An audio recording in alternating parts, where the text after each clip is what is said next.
এলা আর গোরাকে রাতে ছুরি দিয়ে মারতে গিয়ে ধরা পড়ে গেল মৈনাক। হ্যাঁ বন্ধুরা, এমনটা দেখা যাবে। তাই সম্পূর্ণ জানতে ভিডিওটিতে লাইক দিয়ে চ্যানেলটি সাবস্ক্রাইব করে দেখতে থাকুন।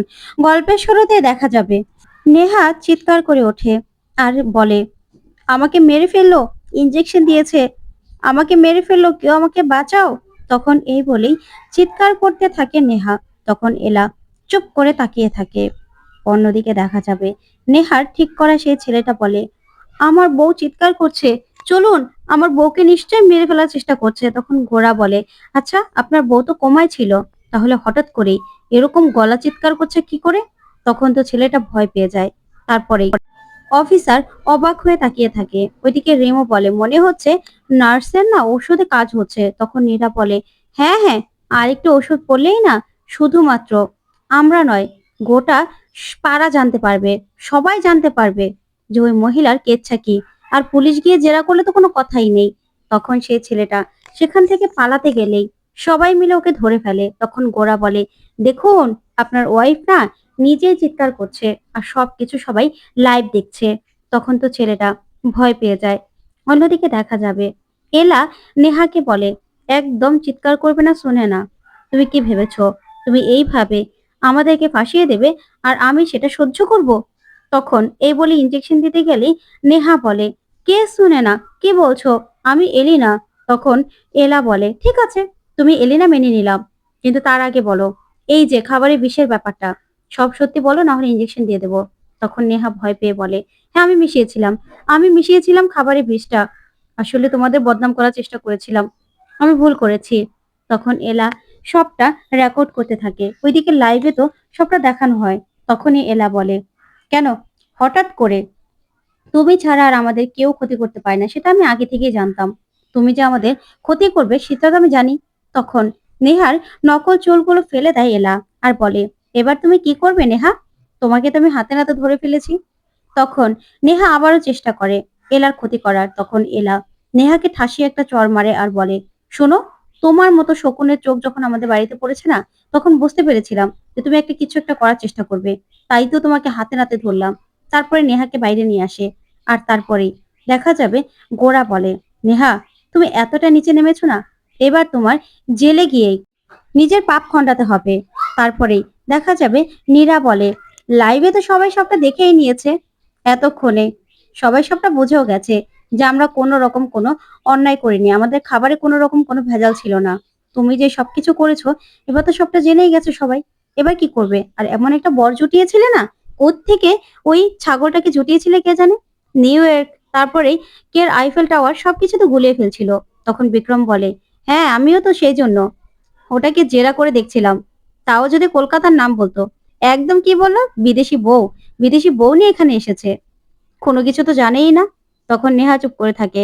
তারপরে এলা বলে, তুমি আমাদের যে ক্ষতিটা করার চেষ্টা করেছিলে না নেহা, এবার তোমাকে হাতে নাতে ধরে সেটা শোধ দিলাম। এবার যা করার পুলিশ অফিসারই করবে। তুমি কিন্তু অনেক অন্যায় করেছো, আমাদের অনেক ক্ষতি করার চেষ্টা করেছো। এবার তোমার যথাযথ শাস্তি হবে, আর সেটা আমি দেব। তখন তো নেহা চুপ করে থাকে। তারপরে এলা বলে, তুমি যতই চেষ্টা করো না কেন, আমাদের পরিবারের না কোনো রকম কোনো ক্ষতি তুমি করতে পারবে না। তখন নেহা গোরার হাত ধরতে যায় আর বলে, গোরা, প্লিজ আমাকে ক্ষমা করে দাও, আমি ভুল করে ফেলেছি, আমাকে পুলিশের হাতে দিও না, আমাকে বাঁচিয়ে নাও। ঠিক তখনই ডক্টরকে নিয়ে আসে অফিসার। তখন ডক্টর বলে, বিশ্বাস করুন, আমার বাচ্চাকে মেরে ফেলার হুমকি দিয়েছিল, সেজন্য আমি ওনাদের কথা শুনতে বাধ্য হয়েছিলাম। তবে আপনাদের যত হেল্প লাগে আমি করব, যেখানে গিয়ে সাক্ষী দিতে হয় আমি দেব। তারপরেও আমার শাস্তি হলেও হবে, তারপরেও আমাকে আপনারা ক্ষমা করে দিন। তখন বিক্রম বলে, হ্যাঁ, শাস্তি তো অবশ্যই হবে। তখন গোরার কাছে ক্ষমা চাইলেও গোরা বলে, শোনো নেহা, তুমিও বিবাহিত, আমিও বিবাহিত, এখন না এসব আবদার করে লাভ নেই। তখন নেহা বলে, প্লিজ গোরা, আমি যা করেছি তোমার জন্যই তো করেছি, তোমাকে ভালোবেসেই তো করেছি। তখনই সেই ব্লগার ছেলেটা চলে আসে আর সেই বলে, দেখুন, খাবারে নিজেই বিষ মিশিয়ে নিজে অসুস্থ হওয়ার নাটক করেই ধরা পড়ে গেছে সেই মহিলা, আপনাদেরকে আমি ভালো করে দেখাচ্ছি। তখন নেহা মুখ লুকিয়ে রাখলেই তারপরে ছেলেটা বলে, মুখ লুকিয়ে লাভ নেই ম্যাডাম, সব ভাইরাল হয়ে গেছে। তারপর দেখা যাবে এলার মাকে, মামিকে, মামাকে নিয়ে আবারও বাড়িতে ঢোকে। তখন এলার মা এলাকে ধরে ভীষণ খুশি হয়ে যায়, জড়িয়ে ধরে। তখন এলা বলে, মা, এবার আর তুমি চিন্তা করো না, সবকিছু সবাই তো জানতে পেরেছে আমাদের কোনো দোষ নেই। আর নেহাকে পুলিশ ধরেও নিয়ে গেছে। তখন সরলা বলে, কিন্তু এলা, আমাদের বিজনেসটা আবার বন্ধ হয়ে যাবে না তো? কারণ যা কিছু হলো সবাই তো জেনে গেছে।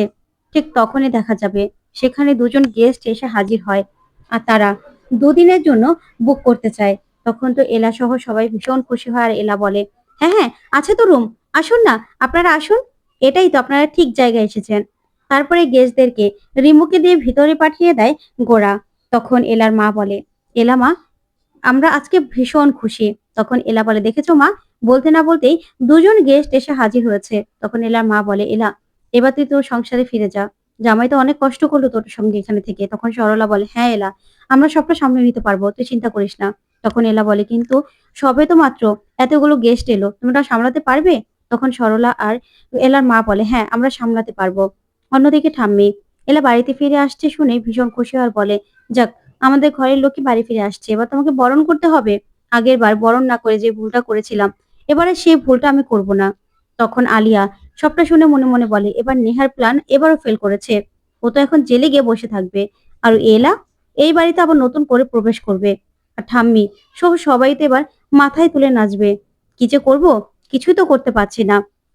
তারপরে দেখা যাবে থানায় নেহা বসে আছে আর বলে, দেখুন আমার লয়ার আসবে। তখন অফিসার বলে, অনেকক্ষণ তো চেষ্টা করলাম ম্যাডাম, অনেকক্ষণ অপেক্ষাও করেছি, আপনার লয়ারের তো কোনো খবর নেই, লয়ার তো আসলো না। তখন নেহা বলে, অবশ্যই আসবে, আমার মম ড্যাড অবশ্যই আসবে, আমি বলছি তো। তখন অফিসার বলে, দেখুন এখন আর আমাদের হাতে কোনো রকম কোনো চান্স নেই, এবার আপনাকে লকআপে ঢুকাতে হবে, তাই ওনাকে লকআপে ঢুকাও। তখনই নেহা আবার ফোন করতে চাইলেও অফিসার ফোনটা নিয়ে নেয় আর বলে, দেখুন ম্যাডাম, শুধু শুধু সময় নষ্ট করছেন। তখন নেহা বলে, দাঁড়ান, আমার মম ড্যাডকে ফোন করি। এই বলে ফোন করতে গেলেই তখন নেহা দেখতে পায় যে ওর মম আর ড্যাড ফোন অফ করে রেখেছে। তখন নেহা বলে, সুইচ অফ বলছে।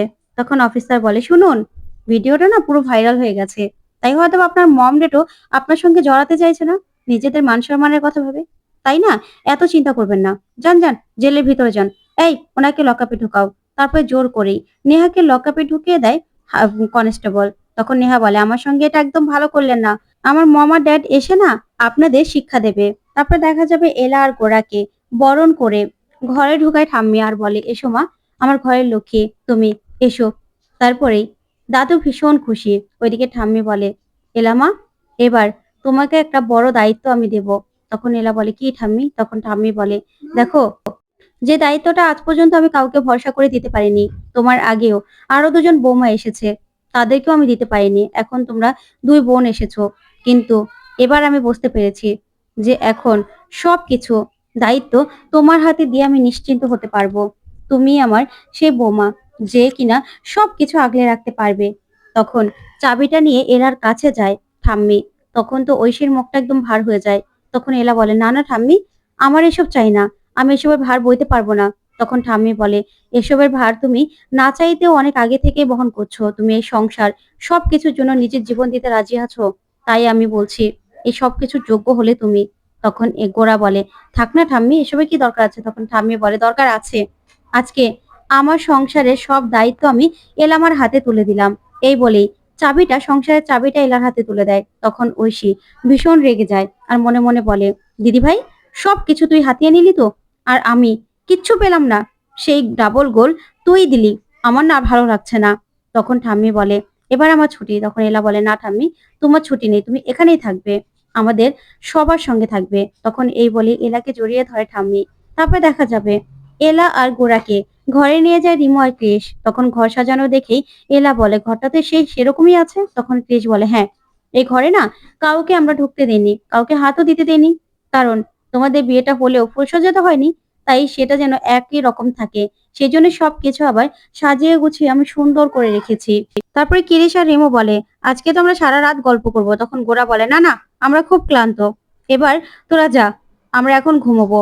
এই বলে ওদেরকে বের করে দিয়ে দরজাটা লাগিয়ে দেয় গোরা। তখন এলা হাসতে থাকে। তখন গোরা বলে, হ্যাঁ, ওদেরকে মিথ্যে কথা না বললে তো ওরা যেত না, এখন আমি ঘুমোবো না, কিন্তু আমাদের এই সময়টা আমি কেন নষ্ট করবো বলতো?